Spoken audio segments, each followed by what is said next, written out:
What is good, Frankmeisters? Good evening, everyone. Good to see everyone in the chat.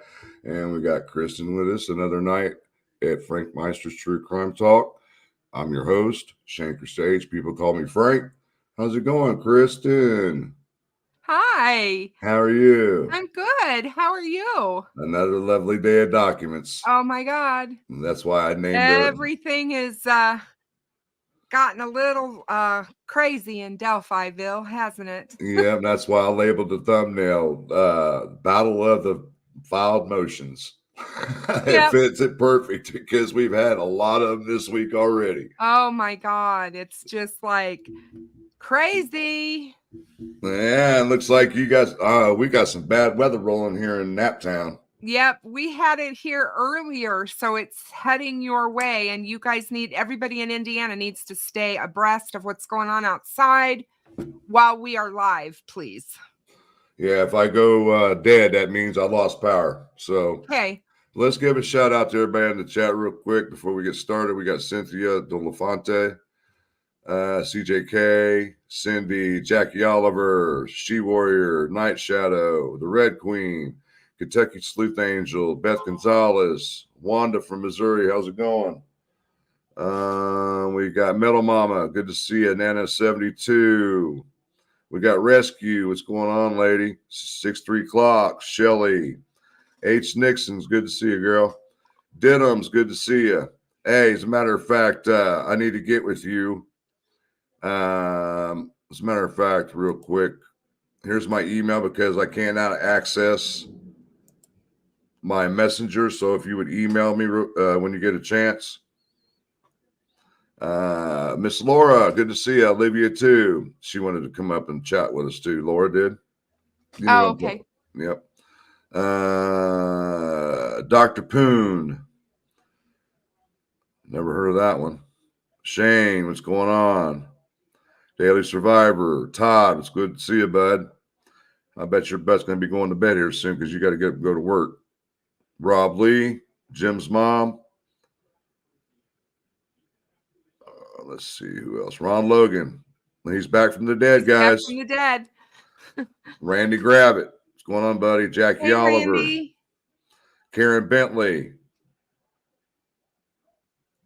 Let's see. D. Ashley, it's good to see you. I hope you're doing well. Crimezilla. Hold on a second. Hey, Crimezilla. Hi, Deb from True Crimes Notebook. Deb, Coach Kev, Boston, Gail, Miss Deb, good to see you. My Charlie. There's a lot of people jumping in here quick. Who is Johnny Chimpo? Never seen that name before. Timmy Waring. Tornado Dorothy. Buck Gallatin. Teresa K. A lot of new names in here tonight. I hope you mods are on your toes. Cody, a WWE fan Cox. Hey, Cody's going to win that title in WrestleMania, bro. Jamie Hicks, good to see you. Big Mato Funland. Some weird names in here tonight. I know.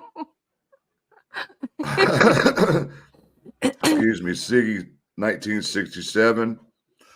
Johnny Chimpo. What? Yeah, I know. I'm like, what? Christine Robbins. These are all new names. Jesse Stos or Stos. Good to see everybody.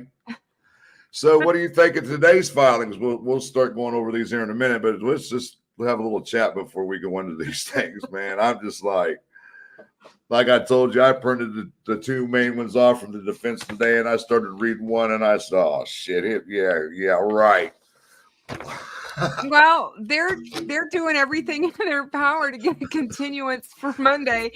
I told you, I think it's interesting that they used every freaking excuse in the book. And what gets me is just like what you said. I haven't had time to look at this stuff. Like, I'm just like, 15 days, Judge, since we deposed them, and I still haven't had a chance to go over everything. I'm like, dude, shut up. I was like, just yelling at the paper, shut up. I am like, wine much? Ass. Did you like some wine with your cheese?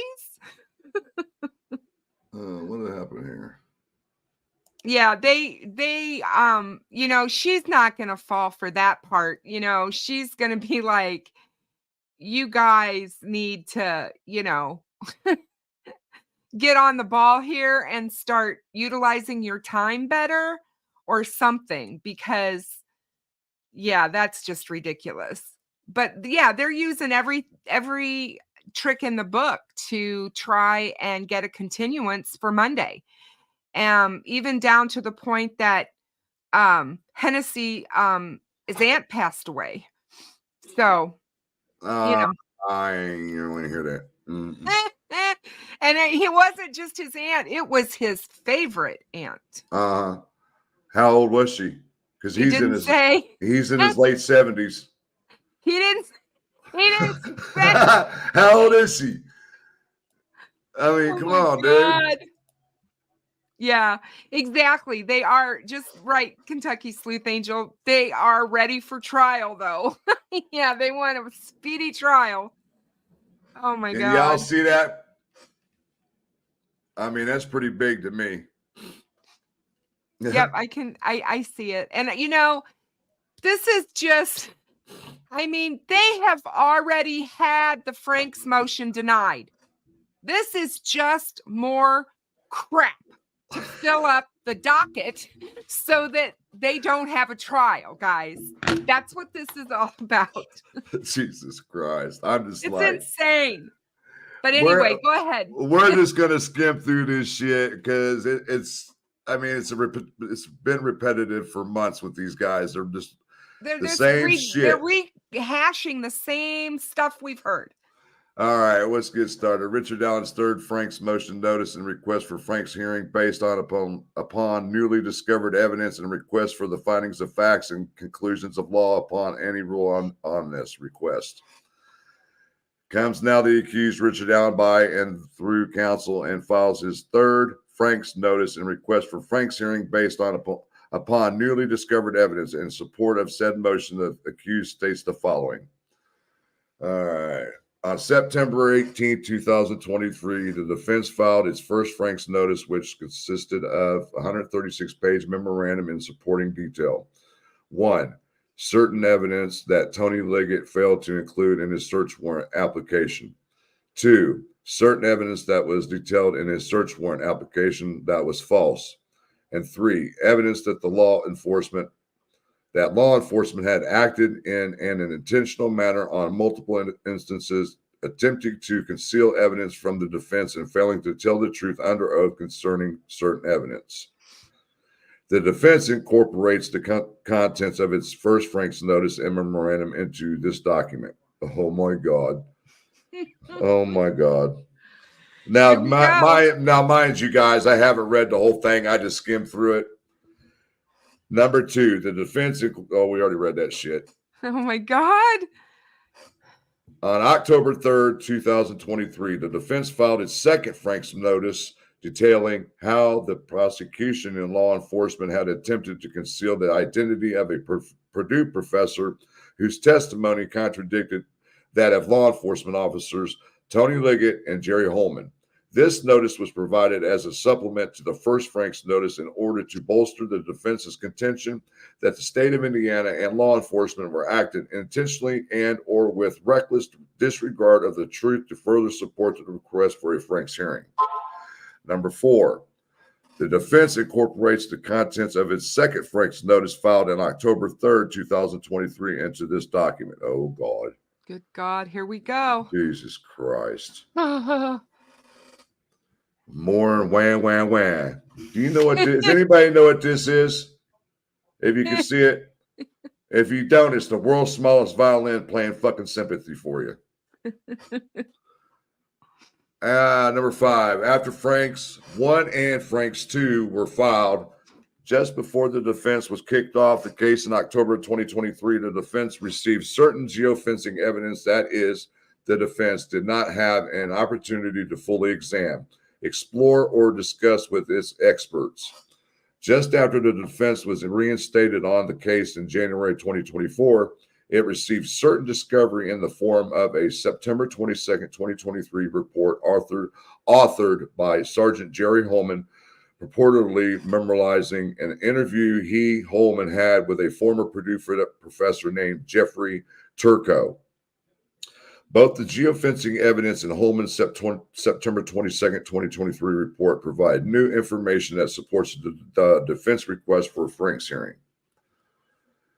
Specifically, the defense received certain geofencing evidence that at least 3 persons were in or around the crime scene at a time while the murders were taking place, according to law enforcement timelines. And none of the owners of the phones have any connection to Richard Allen. First of all, well, we're just going to stop right there. How many people were out there that day? Well, all I can say is Ron Logan would be one of them because he lived there, and that he would be encased in that. Libby's phone? Libby's phone. Richard Allen's phone. We know he had a burner. Yep. Okay. You had Cheyenne on the bridge, and it was already proven by True Crime Web. You had the McLeans. Yep. You had Derek German. And don't tell me this geofencing got it down to 60 to 100 yards from where the bodies were found. I don't believe that shit. They didn't use GPS. No. Geofencing is just like a parameter they used around the area to see what all phones were in that area at that time. Right. Yep. So don't sit there and tell me they were within 60 to 100 feet of the girls. No. I call it bullshit. Steve with True Crime Web already was out there and did all of his testing. And at one point it showed him 5 miles away from where he was standing. Mm-hmm. So you cannot, that's not going to be that precise. It's not with the geofencing, at least. No, nope. And all the people that live in that area, their phones could have also been part of that as well. I mean, there's a lot of phones that could be in that area. Okay, Deb says Cheyenne, her friend, his boyfriend, DP, flannel shirt guy, Brad Weber driving by, Derek German. Yeah, Derek was out there. Brad driving up the driveway. Yep. You know. Exactly. Daniel Pearson and his girlfriend or whoever his friend was that was out there with him. Which is a friend of Cheyenne's. Exactly. I'm like, they think they're pulling wool over the people's eyes when we read this and we're like, stop for a minute.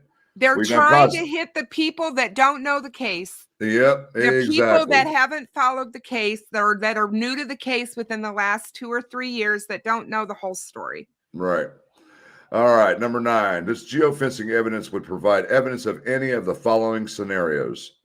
A, those persons walking with the phones are witnesses that would have observed the murders as they were taking place, and none of them have identified Richard Allen. Or B, those persons walking with the phones were witnesses who observed nothing as the murders did not take place the afternoon of February 13th, 2020.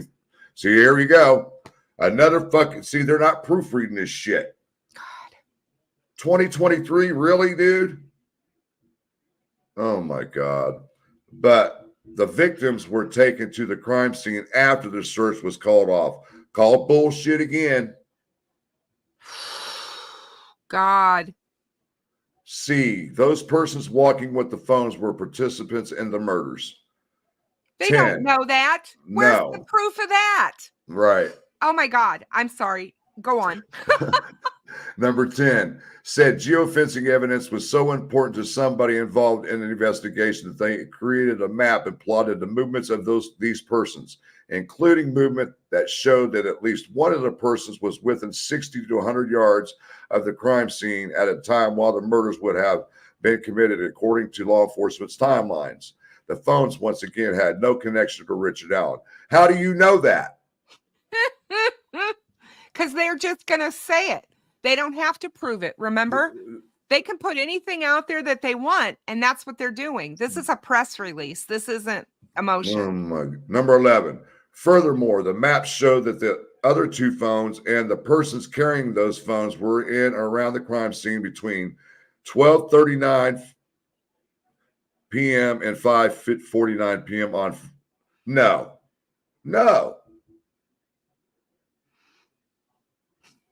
Hold on. That would be Ron Logan's phone then. The time. Mm-hmm. He lived there. Yeah, that's Ron Logan. It has to be Ron Logan's phone. Yeah. He lived there. Of course his phone's going to be there. And we know he was there. Yeah, around that time. Yes. Hello. Yep. God. The defense has sought out but has not been provided any documents or reports that contradict or refute said geofencing evidence, but have not found such evidence, nor has the prosecutor provided any when defense requests reports on said geofencing. Did you see what Deb says? Hold on. Wait, if the bodies weren't taken to the crime scene until later, then how could people walking around with cell phones in the 100 yards radius being detected have anything to do with this? They don't realize how stupid they sound. Yeah, I see her. And then Randy says, I told Mr. Steve that night when was waiting for him come back from the crime scene and told him when we went to eat, he said to him the place where he was standing was wrong, so he went back out there. Okay, so number 13.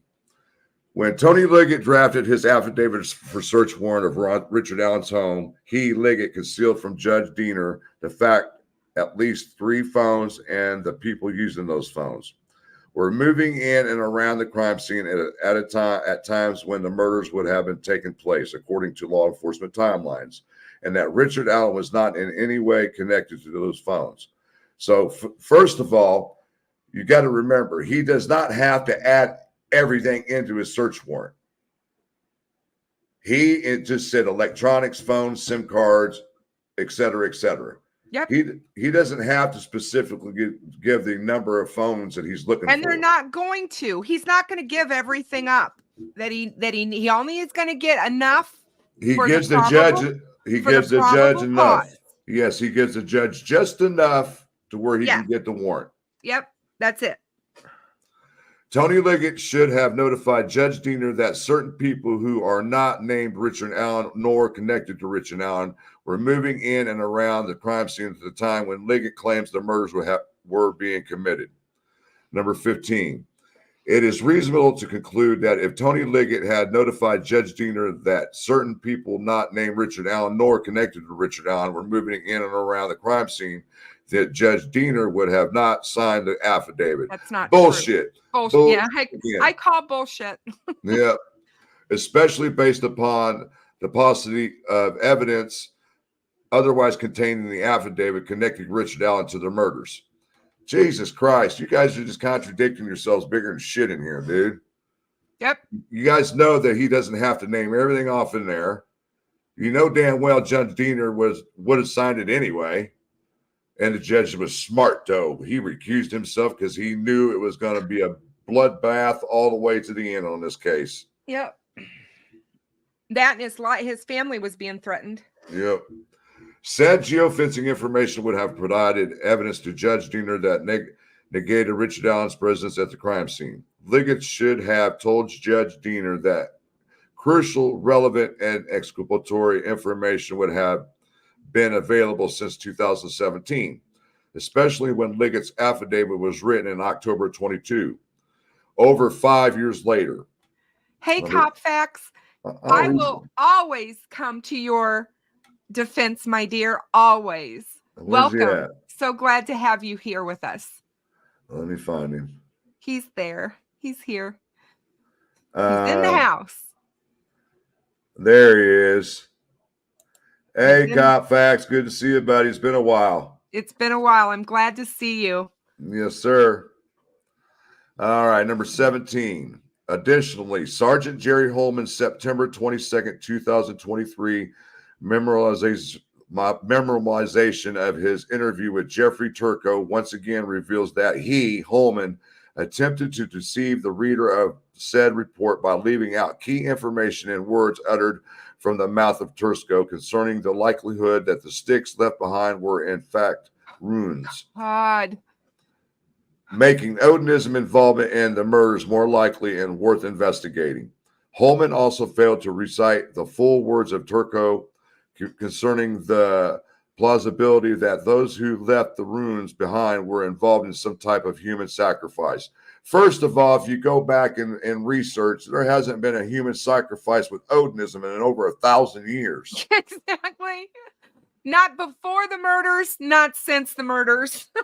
Jesus.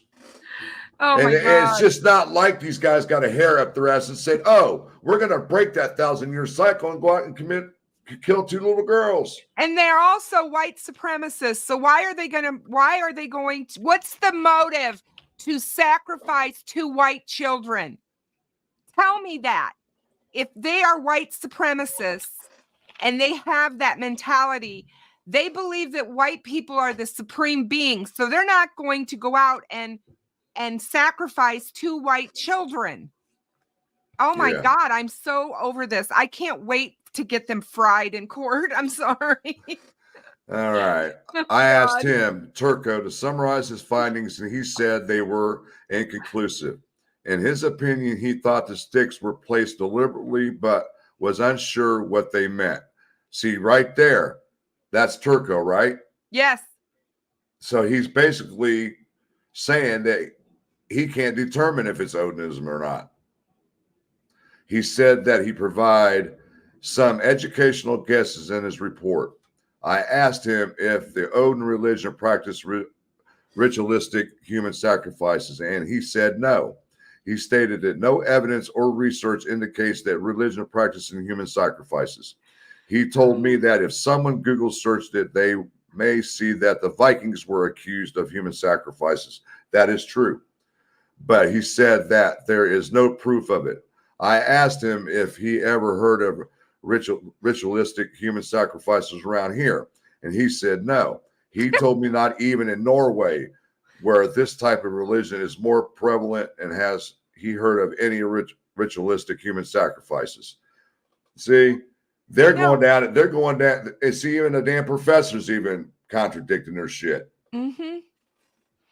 But then he's going to say that Holman failed to write in his report were Turko's words that more strongly detailed how Odinism was likely involved in the murders due to the likelihood that the sticks were formed into a runic script.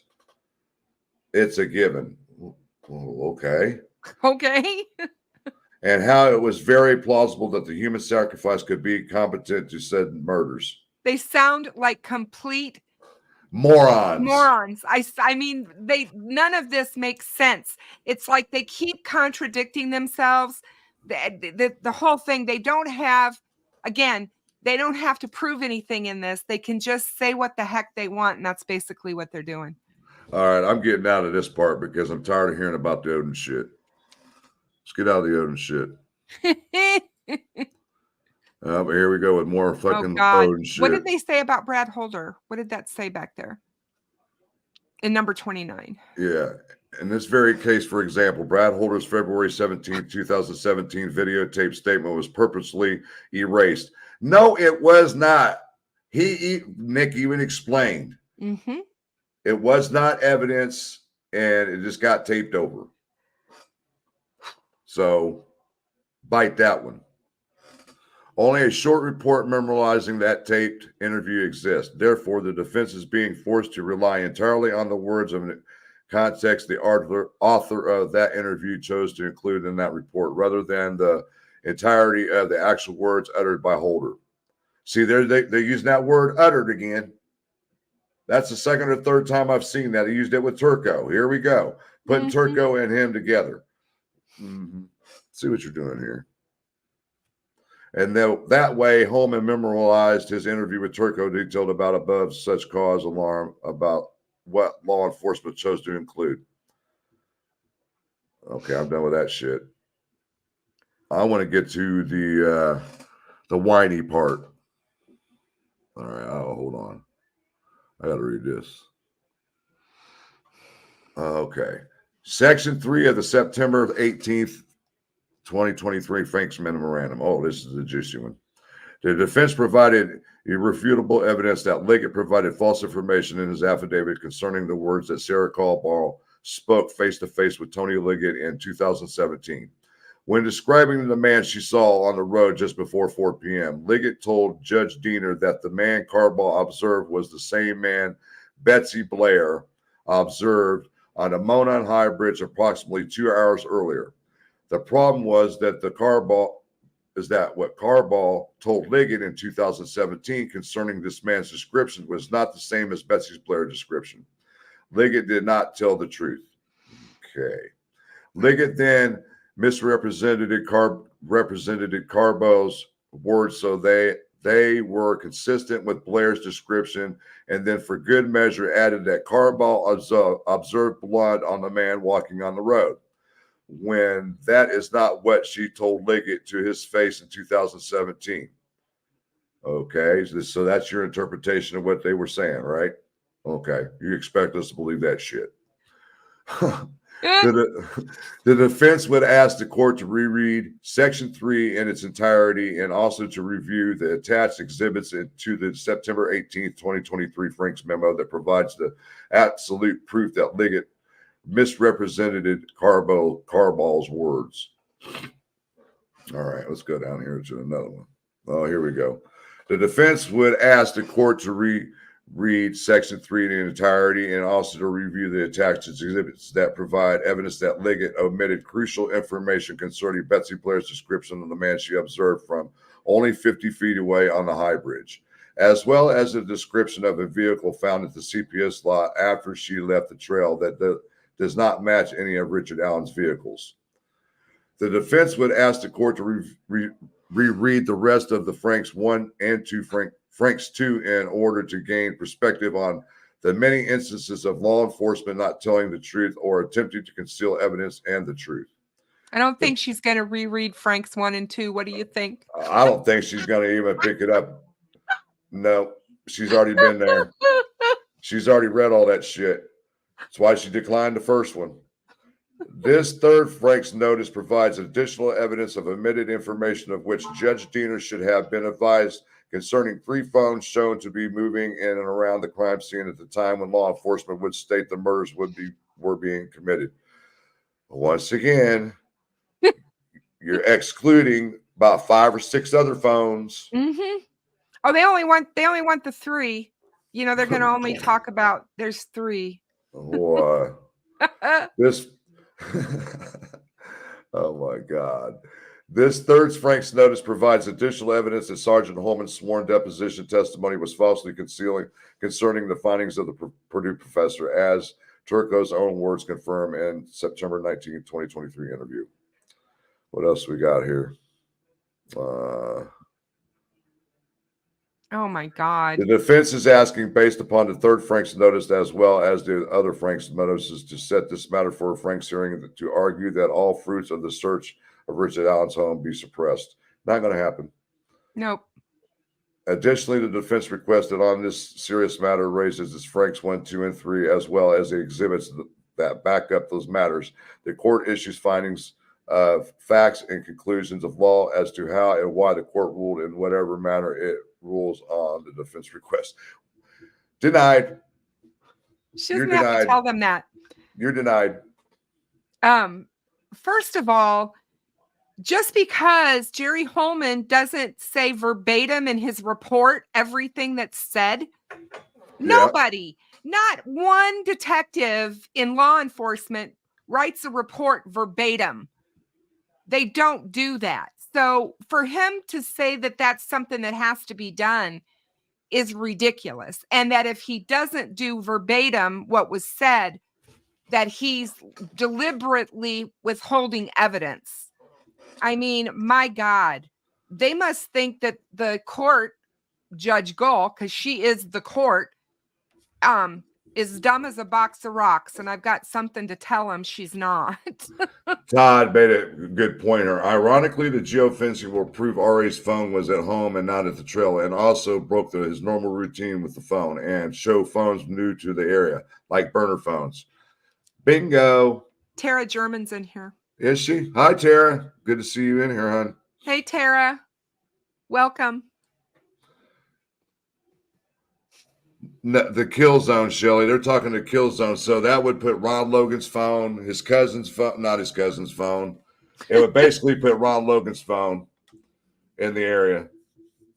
And see, they can't pinpoint it with geofencing. They can't pinpoint it that accurate. closely. That God, accurate. my God, if they could have done that, they would have arrested somebody long before now. Exactly. Keep them entertained for a second. I gotta get a refill on my drink. Thank you. No problem. But yeah, I mean, what my point is, they're writing all these big long motions with all these big words and wordy descriptions of things that were left out or was included or wasn't included. Why don't they simply say, our client has an alibi? Our client wasn't there that day.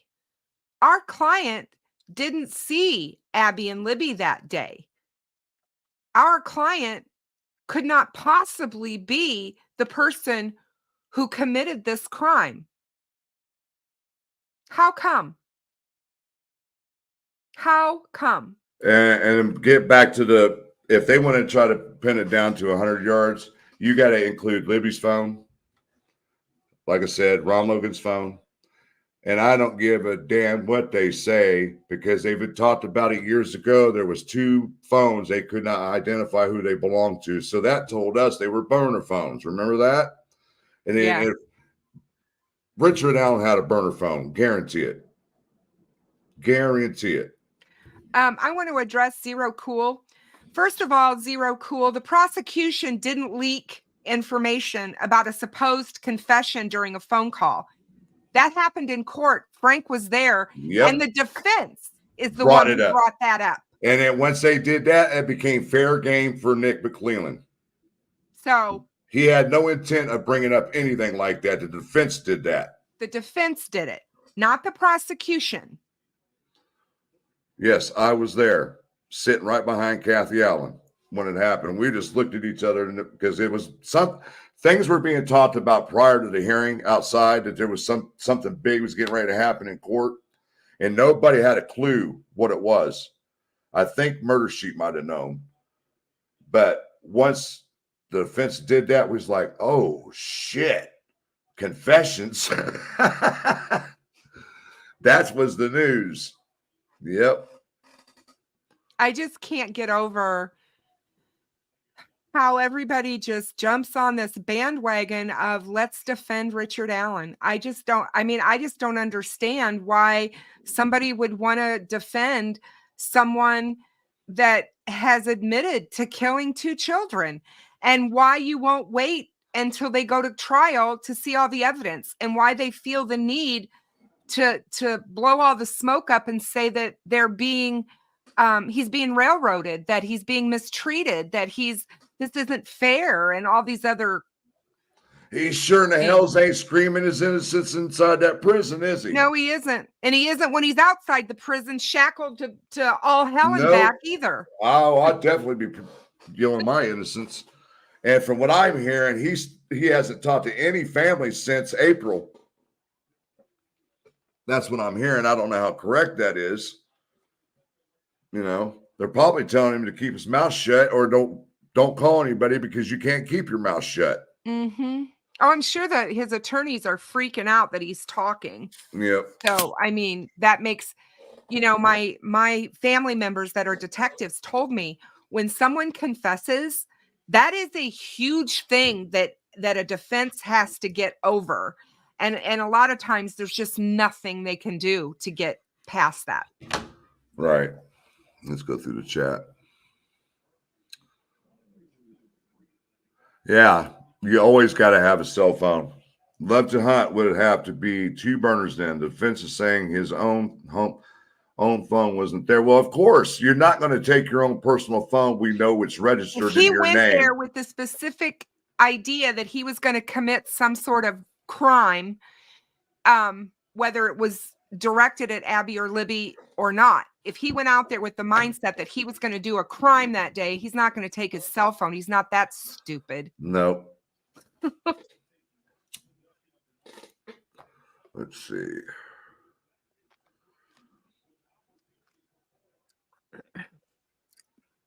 Yep, exactly, Squeaky.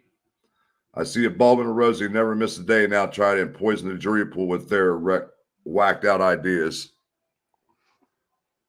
They're in such a hurry to file this shit and not even proofread none of it. That's what kills me. I know, every single time. And you know that they have interns and people working with them that are the ones that are typing up these documents. The attorneys don't do this. They don't type this stuff up, you guys.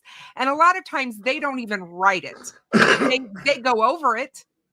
And I'm just like, if they're going over it, if you don't have a spell check and a grammar check on whatever word processing software that you're using in 2024, you have major problems. Yep. Randy says, when we saw on the phone track my location, it showed me him 5 miles away, but the trees are blocking the track and my phone sometimes don't work right. And mine worked just fine out there. I didn't have any problems with my cell phone when I was at the bridge. None. Yeah, but if you go down into the crime scene area, I'm sure if you go down in there, you might, because of the banking and the hills. Yep. Let's see. I'm just saying that on the bridge, my cell phone was working. Oh, and if you read through that again, I believe I did catch it in there. They're describing that, or Nick McClelland did, both Abby and Libby's clothes were found in the creek. Yes. Yes. Which I've always thought. Because if you remember right, in one of these documents from last year, they talked about how Abby was redressed. Yep. Abby was redressed, and she was dressed in Libby's clothes. The only thing that I seen was the sweatshirt. I mean, that's the only thing that I noticed was the sweatshirt. You know, so I mean, because there's always been conflict if Libby was wearing jeans or sweatpants. But if you go back to the interview that WTHR did with, who was it, Sergeant? I can't remember his name, but he said that the girl, when they first went missing, they gave a description of what the girls were wearing, and they specifically said that Libby was wearing gray sweatpants. Yes, I've always thought she had on sweatpants and her tie-dyed shirt. And her Delphi sweatshirt. And her Delphi sweatshirt, yeah. But if you go back to that memorandum, do you see where the defense is saying that Abby had Libby's jeans on? Yeah, I saw that, but I just don't know. I just don't know. I didn't think Libby wore jeans that day. But let's go through.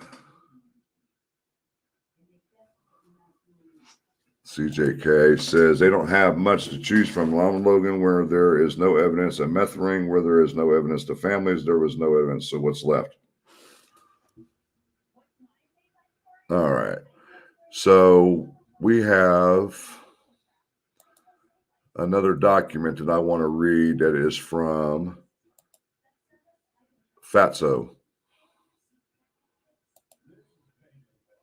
Not that one.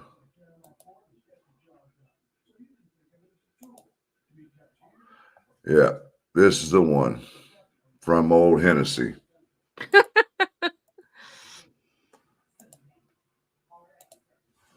All right, let's get to it. Verified emergency motion for continuance. Come now, counsel for defense counsel. It respectfully moves the court for an emergency continuance only on March 18th of 2024. Contempt proceedings in support of his request. Counsel states. Oh, I love this. Is the one I wanted to go over so bad. March 1st, 2024, counsel took the deposition of First Sergeant Holman, at which time it was learned that there were recorded interviews that had not been provided to the prosecutor or counsel. It was also learned that the attachments to First Sergeant Holman's report had not been provided to the prosecutor or counsel. Mr. McClelland promised to get them. Number 2, on March 11th, 2024, counsel first received the recorded interviews of Tahara Linfelt, Robert Fortson, Dick Snay, Anya Kane, and Kevin Greenlee together, Mark Robert Cohen, and Kyra DeBruin, as well as the omitted attachments to the report. Due to other obligations, counsel was first able to listen to the recording interviews the morning of March 13, 2024, which was yesterday. The recorded interviews contain a wealth of information that begged independent investigation of the source of various photographs that were posted on the internet and traded between people on the internet.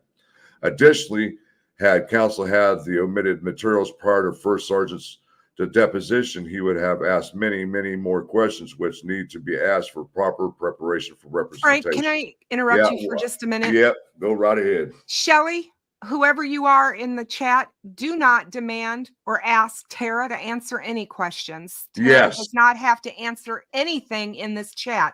Hey, so one of you ladies, can you put her in timeout for a minute, please? One of my mods. Tara's not in here to be questioned, and if you do it one more time, you will not be back in my channel. Sorry. We show respect to the family in my channel, guys. Yep. Don't ask the family members to answer any questions. They're under a gag order. Exactly. So if she can be in here and listen to anything she wants, but she does not have to comment. And it happens one more time, my mods know what to do. Thank you. I appreciate it. Go ahead, Frank. Sorry. All right. Let's see. The recorded interviews contain. Okay. We're down to that part. Now let's get back to this. You took the deposition March 1st, right? But you didn't get to listen to him until March 11th. Why it take you 10 days? Me and Kristin were talking about this behind the scenes. And then, due to obligations, you should always have your calendar clear. You took on the responsibility to be in their lawyers. Anything can happen at any time in this case, first of all. Okay? Always change up your calendar. Always be able to do that. Second of all, if you didn't get to read or listen to these transcripts within 10 days, why not, Mr. Fatso? Sorry to call you that, but you are. Second of all, you're able to sit here and write up motions all damn day long when you could be reading these goddamn transcripts or listening to these transcripts. You know, come on, dude. See excuse after excuse after excuse. After excuse. And did I hear something about somebody's aunt dying? Yeah. Oh, here we go. Then they got Ruckus's name all up in here, his government name. Oh, wow. George Rye. Let's see. Let's read this. The recorded interview of Mr. Linfeld revealed that she recognized that Libby's sweatshirt was on Abby. She confirmed that she received photos from Tyler Carpenter and that there was some connection to a screenshot from George Rias, a former law enforcement officer. This was the first counsel had heard of those people and the first time he heard of anything about Mr. Linfeld. She also confirmed that his last name isn't Rye. Yeah. She also had corresponded with Mr. McClelland. She also indicated that she had been part of a small Facebook group, Reddit group, and YouTube channel, as well as a public disclosure server with private chats. She also revealed that a person known to her hired a private investigator to follow Mr. McClelland. We already knew who the hell that was. Angela Sladowski. She also identified other persons possibly involved in the dissemination of photographs named a Paul Mannion, which is another name counsel. He's a Redditor. You call it out, girl. He's a Redditor. Another name counsel has never heard. Lastly, she agreed to provide screenshots to First Sergeant Holman and agreed to do that later. Counsel has not received any screenshots and first learned of existence when listening to the recordings. During the interview with Robert Fortson, he invoked his right to counsel more than half a dozen times, and First Sergeant Holman acknowledged he had a Fourth Amendment right to counsel. even though that is the wrong amendment, but continued to question him. First Sergeant Holman referred a guy from Texas, Mark Robert, who we know is Mark Robert Cohen, and a case Smith, which was a name counsel had never heard before, been aware of in preparation for the contempt proceedings. See, this is all being talked about Case Smith in the Facebook groups for some reason. There is no indication that Miss Smith was ever interviewed by First Sergeant Holman. First Sergeant Holman told Mr. Fortson that the judge isn't very happy and he could be charged with contempt of court. He also told him that if he didn't give a statement, that would be obstruction of justice and public contempt of court. When Mr. Fortson indicated to First Sergeant Holman that he was not comfortable speaking with him until he was able to seek counsel, First Sergeant Holman told him if he didn't cooperate and delete whatever he had, that if he called the judge and told her he's not willing to cooperate, I'm going to make a phone call and see if she wants to issue that order or not on arrest. That's what I'm taking that as. Oh, yeah. This is when First Sergeant Holman also referenced that Mr. Fortson could be charged with obstruction of justice and contempt. First Sergeant Holman then said, let me call the judge real quick and we will go from there. That's just a tactic. That's what he was doing. He then left the room for several minutes. No, he wasn't calling the judge. He was just fucking with him. He then returned and told Mr. Fortson that he had talked to the prosecutor, and if he was not willing to turn over any pictures or information, basically that there would be consequences. First Sergeant Holman also said that the judge had said if they have photographs, get them and get information about where they got them. First Sergeant Holman then told Mr. Fortson his lack of cooperation was going to ruin Richard Allen's rights to a fair trial and going to really mess things up for him. Then said, does this bother me any, because it's all bullshit in my opinion? First Sergeant Holman also told Mr. Fortson that this is some serious shit and that the judge is adamant that he get the photos out of circulation. Mr. Fortson then confirmed that he didn't have anything like that in his possession and that there was nothing for him to delete or anything like that at all. Oh, here we go. Dick Snay. Rick Snay was interviewed by telephone. Mr. Snay indicated he had received 4 photos from Kyra DeBruin. Mr. Snay also indicated he had heard that other people that had received photos from Mark Robert and Kay Smith. Mr. Snay indicated he got the photographs Thursday, but no date was provided in his interview. First Sergeant Holman told Mr. Snay that the judge was very adamant that if any got released by anybody, she was going to issue contempt of court. March 13, 2024 was the first time counsel heard that the name Kyra DeBruin. In the interview with Kyra DeBruin, she indicated her source was through Reddit from a lordless warrior who she received was Ron something. First Sergeant Holman then asked if it could be Robert Fortson, and she indicated that sounded familiar. She never firmly identified Robert Fortson.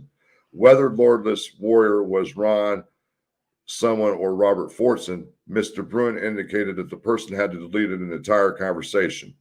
First Sergeant Holman told Mr. DeBruin that the judge was pretty upset and had said if they do not share, she was going to issue warrants for contempt of court. Counsel has provided no information identifying the lordless warrior as Robert Fortson. The true identity of lordless warrior needs to be investigated. Mark Cohen in his interview indicated his source was Robert Fortson and that Fortson had told him to delete everything. Mr. Cohen had the impression that Mr. Fortson was an attorney. Mr. Cohen also indicated that Mr. Fortson had made a $500 donation to his daughter's Make-A-Wish fund, the GoFundMe page, which First Sergeant Holman that then referred to as a GoFundMe page. The donation was done before and was unrelated to any conversation about or receipt of any photographs. First Sergeant Holman told Mr. Cohen that judge had told the prosecutor who had told him if anybody doesn't produce these or isn't willing to delete or give it up, she's going to issue order for contempt of court. Whoever released them will get charged with contempt of court. Anya Kane and Kevin Greenlee of the Murder Sheet Blah podcast were interviewed today. They provided printed copies of photographs to First Sergeant Holman. They identified their source as Mark Robert, but they had only 7 photographs, while the prosecution had alleged that 9 photographs were disseminated. They did reference a cursor on a photograph of a close-up of Abby's head, which is curious and belies the theory that there were photographs of photographs. Miss Kane and Mr. Greenlee indicated the close-up of the head was to document something in her hair, which was supposed to be antlers or horns. That indicated some source other than what has been alleged. At the end of the interview, Miss Kane and Mr. Greenlee told First Sergeant Holman that they would provide him 100 plus screenshots. Huh. Snitching. That's the end of that. Which they haven't received any. Uh-huh. They say. Yeah. You know what I mean? Mm-hmm. Yeah. Whiny. You ain't got time. We ain't had time. Well, make goddamn time. Exactly. Let's see. I know Laura wanted to come up and say hi. I wanted to address, Laura made a comment to me about calling out the super chats. Frank does the super chats at the end of his show. This isn't my channel, so I have to follow what well, Frank the only reason why I do that, because I can't keep up with everything by myself because my chat's so overflooded. I try to keep up as much as I can and try to engage in the conversation at the same time. We've had Crimezilla yes. gave $19.99, and she said she's been following Delphi for 7 years. This is a shit show. Shame on our judiciary system waiting for the appeal process. And then she gave a $9.99 super sticker. Okay. Gail Hurd bought 1 membership. And I see Crimezilla with a $19.99 super chat. See Crimezilla with a 99 super sticker. And we got Gladys with a $9.99 super chat. And we got Forget Cynthia Snay and his merry band of dimwits. And we got Cynthia DeLofonte with a super sticker. Thank you, everybody, for supporting my channel.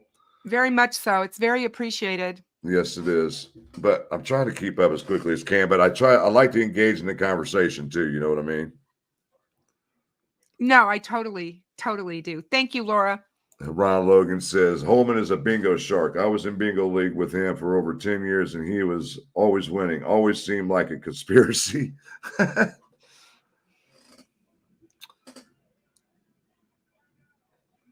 Yeah, see, big mate of Funland, don't they have geofencing on RA's phone to know exact time he was on the bridge? If he had a burner phone, they can't determine that. His personal phone was more than likely left at home, which was a smart idea on his part. We know he had a phone because he said he was watching the stock ticker. The stock ticker. So he was watching it on something. Exactly. Exactly.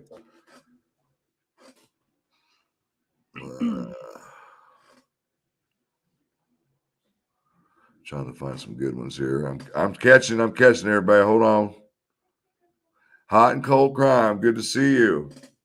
She's got her own YouTube channel, guys.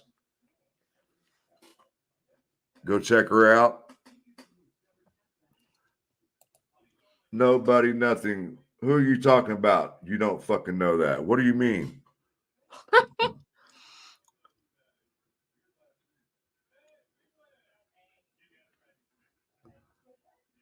I've never heard of RA making a phone call from the trails. Never heard of that. Nope. Never heard that.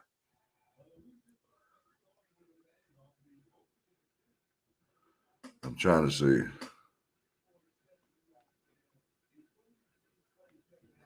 Yeah, the confession is not rumor. It is not rumor. Not whatsoever. And there's more than one. He's confessed 6 times. That we know of. that was brought up in that hearing.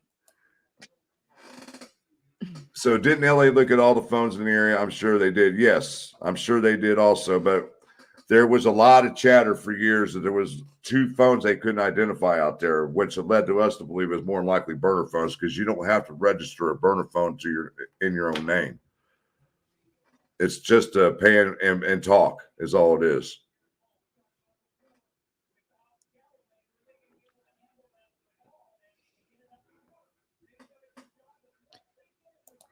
Laura says he's stupid enough to not bring his phone yet, also put himself out there. So his phone should have pinged.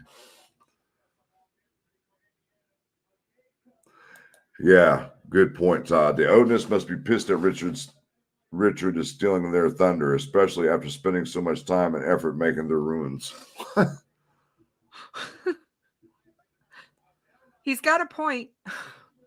Technically, B's 9, I think the Freedom Bridge starts where the crime scene where Richard was at.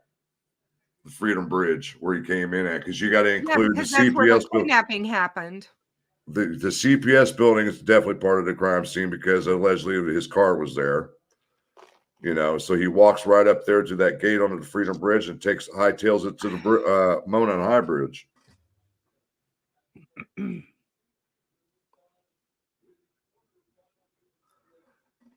Abby and Libby don't.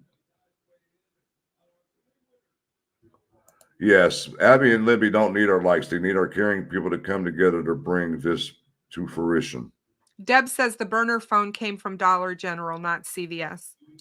Yep, the Dollar General right behind CVS. You're not going to buy it where you work, right? Once again, emphasize, like Laura said, and I always emphasize it on my show, this is what it is about, guys. Yep. These 2 young ladies right here. Fuck Richard down, fuck the defense. I know everybody's on. Nah, I'm not on the defense's jock. I know plenty of the other channels that are. Stay under the jock. Smell that smell. Keeping it on up. Because at the end, you're all going to look like idiots. Yes, please do not ask Tara questions. She's not here for that. She's not being interrogated in my chat. Nope. Let's see. And sorry if I came across harsh. It's all right. You guys know how I feel about the family. So. Yep. Rob Adams says, and if they're poisoning the jury pool, that means Richard Allen will get off scot-free. He ain't getting off. I'm telling you right now, he is not getting off. Once they hear those tapes in court, whoop, it's done.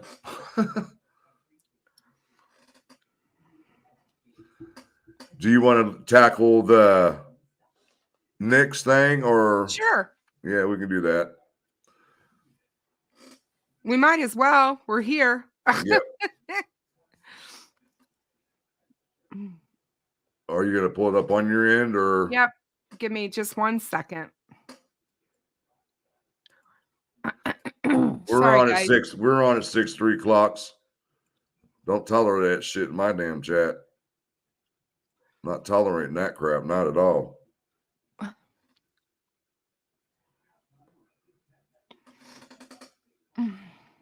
Hang on, guys. I'm getting it.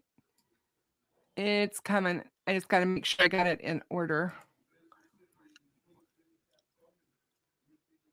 Okay.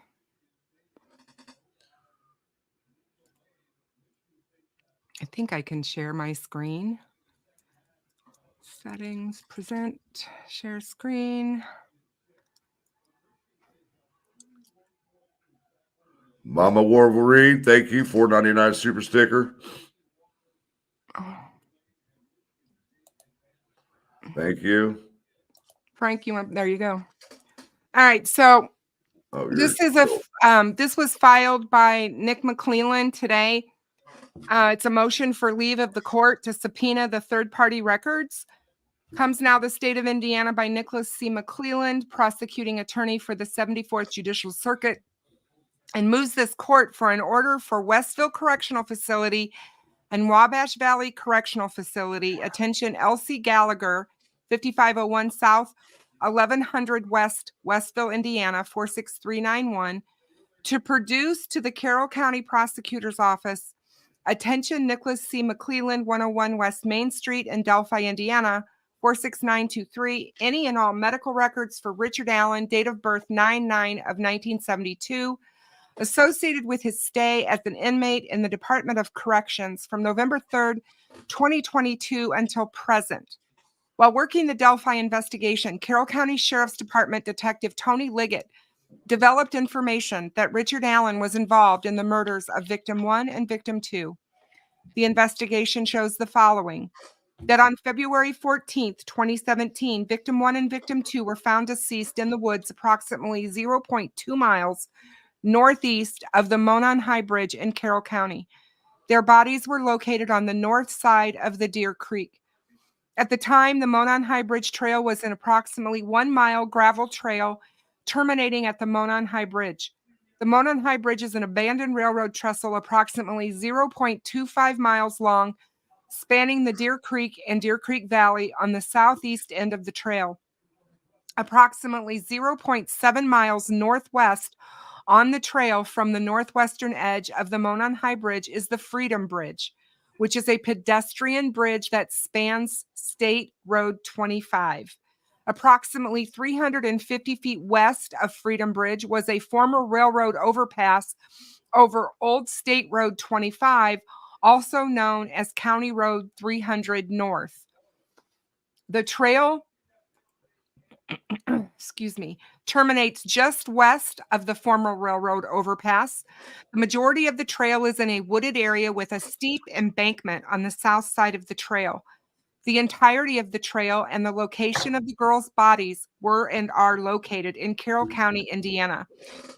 Through interviews, reviews of electronic records, and review of video at the Hoosier Harvest Store, investigators believe that Victim 1 and Victim 2 were dropped off across from the Mears farm at 1:49 p.m. on February 13th, 2017 by Kelsey German. The Mears farm is located on the north side of County Road 300 North, near an entrance to the trails. A video from Victim 2's phone shows that at 2:13 p.m., Victim 1 and Victim 2 encountered a male subject on the southeast portion of the Monon High Bridge. The male ordered the guys down the hill. No witnesses saw them after this time. No outgoing communications were found on Victim 2's phone after this time, and their bodies were discovered on February 14th, 2017.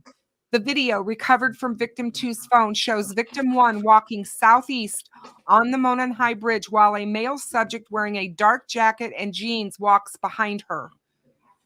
As the male subject approaches Victim 1 and Victim 2, one of the victims mentions gun.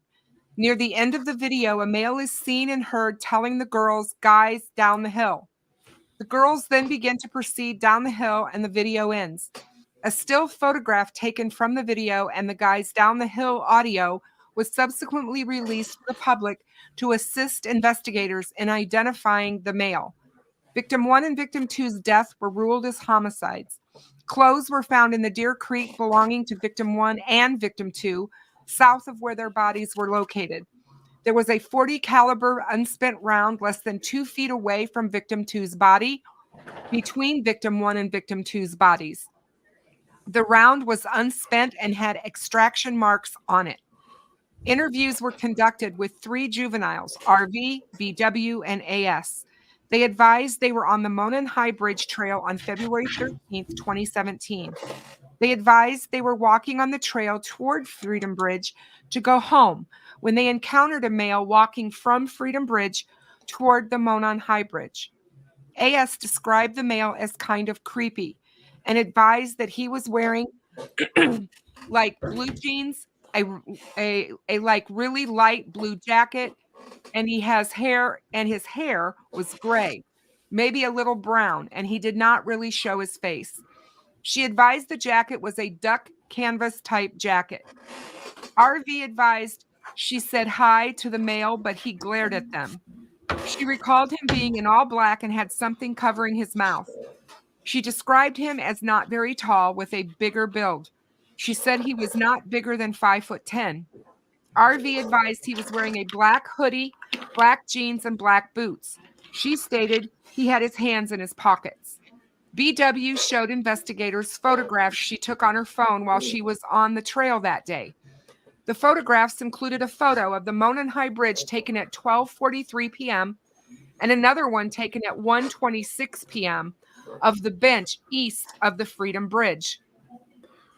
Which would be that would be the Girard Nature Park bench right there at the split.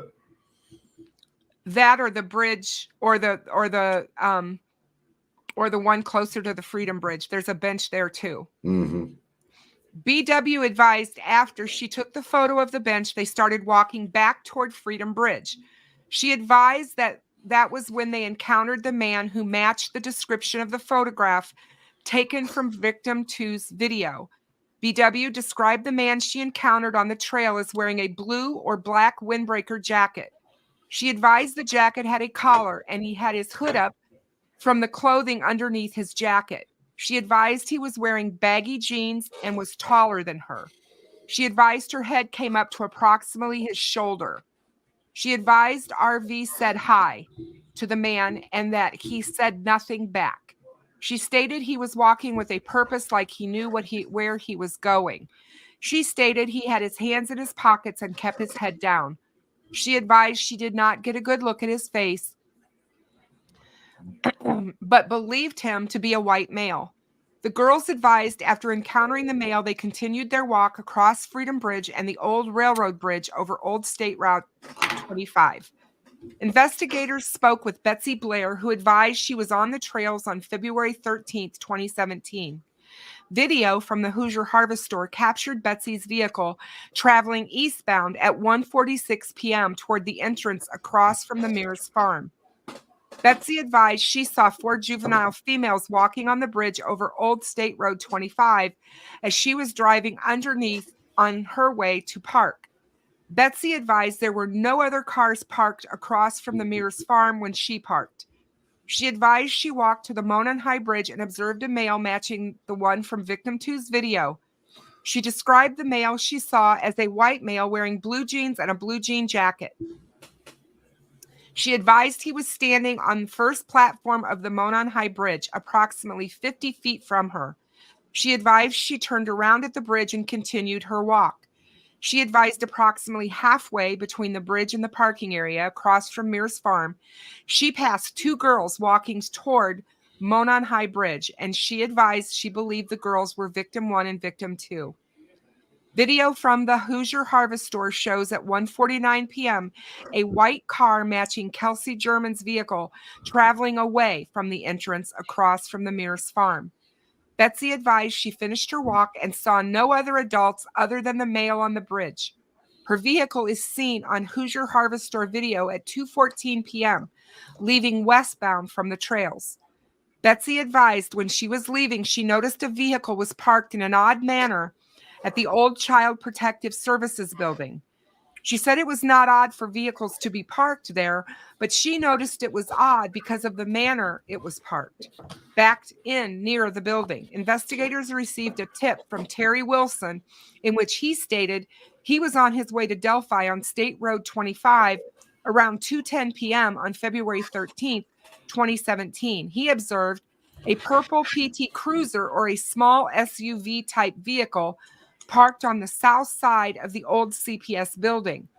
He stated it appeared as though it was backed in as to conceal the license plate of the vehicle. Betsy and Terry both drew diagrams of where they saw the vehicle parked, and their diagrams generally matched as to the area the vehicle was parked and the manner in which it was parked. Wesley McWhirter advised he remembered seeing a smaller dark-colored car parked at the CPS building. He described it as possibly being a smart car. McWhirter's vehicle is seen leaving at 2:28 p.m. on the Hoosier Harvest Store video. Investigators spoke with Sarah Carbaugh, who stated that she was traveling east on 300 North on February 13th, 2017, and observed a male subject walking west on the north side of 300 North away from the Monon High Bridge.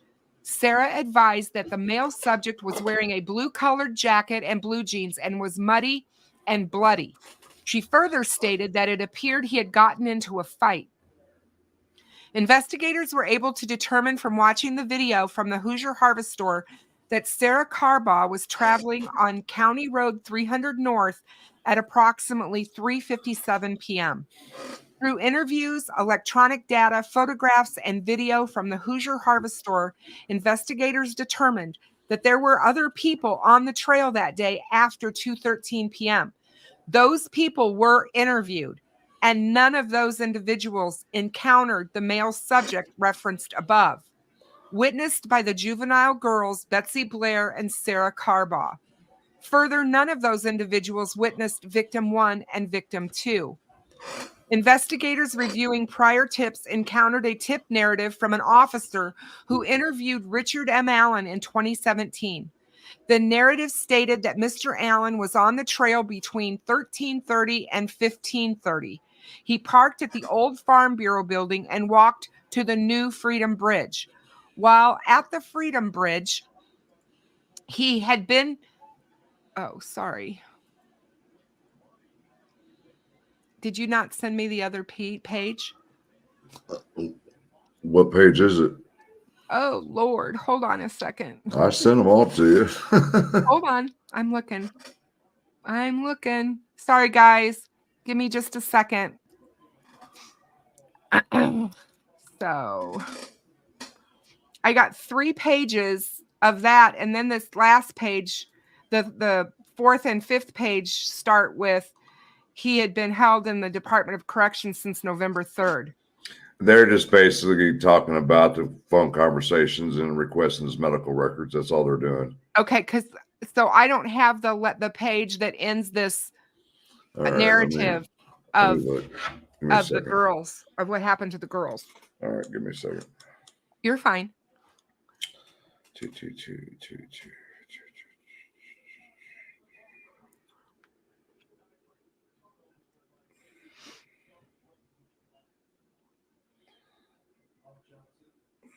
I gotta find it.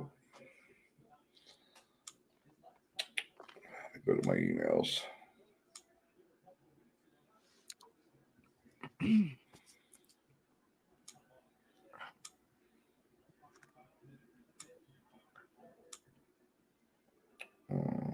Yep, I got them. Oh, hold on.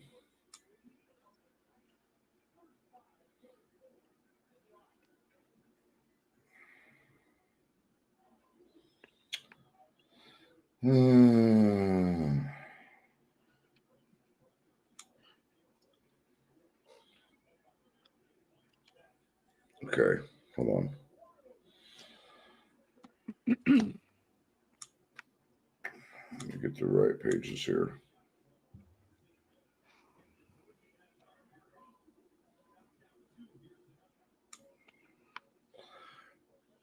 Give us a second, guys.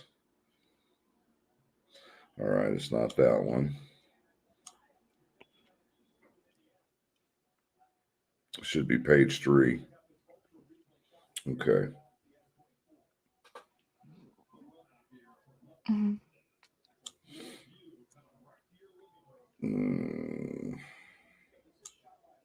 Yeah, the page ends with Allen being on the trail between 13:30 and 15:30. Yep, I've got it right here.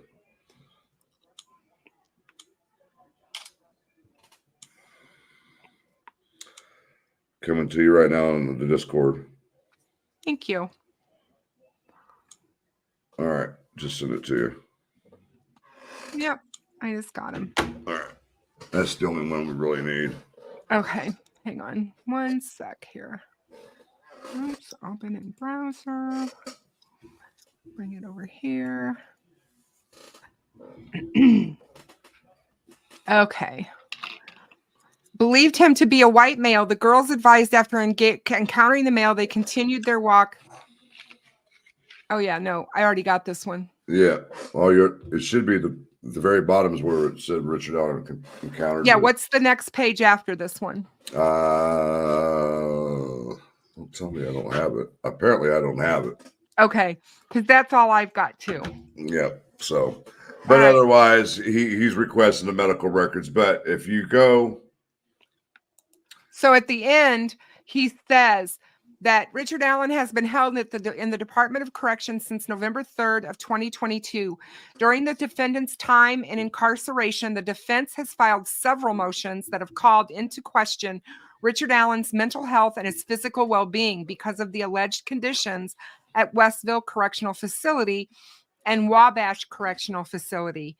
Now the defense has notified the state that they may introduce his mental health and or his medical records from his stay in the Department of Corrections into evidence at the trial for this cause of action. The state has filed a motion for leave in the past to obtain these records, and the defense objected to said motions. Now that the defense has listed the defendant's mental health and or medical records as possible exhibits in this trial. Yep, I was going to get to that. Huh? I was going to get to that, yeah. The state believes they are entitled to the same. Right.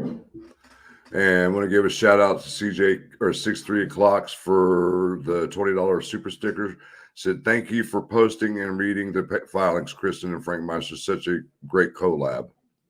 Well, thank you, 63 O'Clocks. Thank you very much. Yeah, that's what I was going to get at. I mean, I noticed in their filings an additional discovery that was filed to the court. They put on there that that they might use as medical records.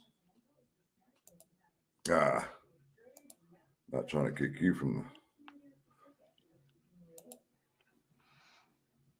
the... Oh, that's on your end. You got to delete it from your end. Oh, sorry. You're fine. But because last time I did, I kicked you out of the studio. Yeah, I know. I'm like, don't do that. Yeah, there we go. There she is.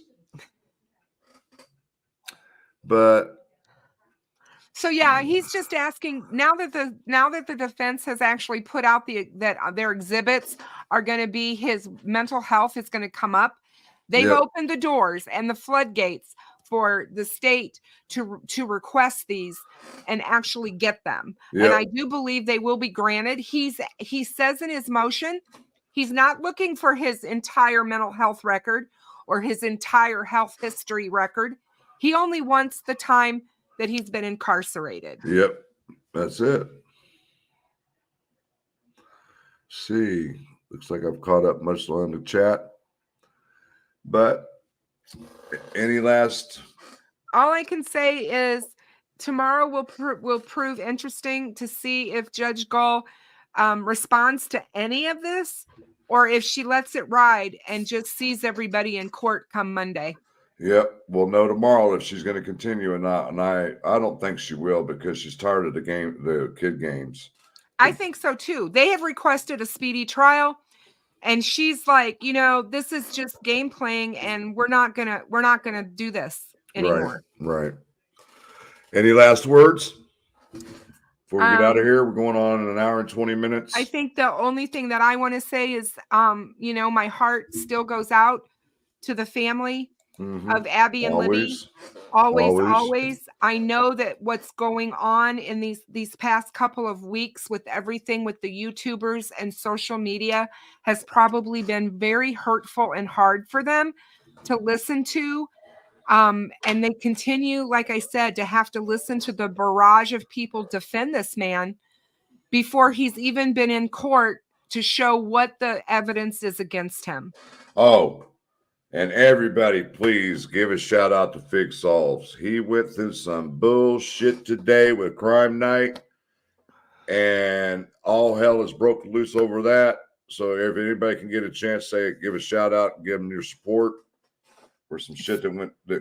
Let him know that you're thinking of him. Go to his community page and drop him a note, you guys. Just let him know. Fig has done so much for this case on the back end. He's not what the defense is trying to portray him out to be.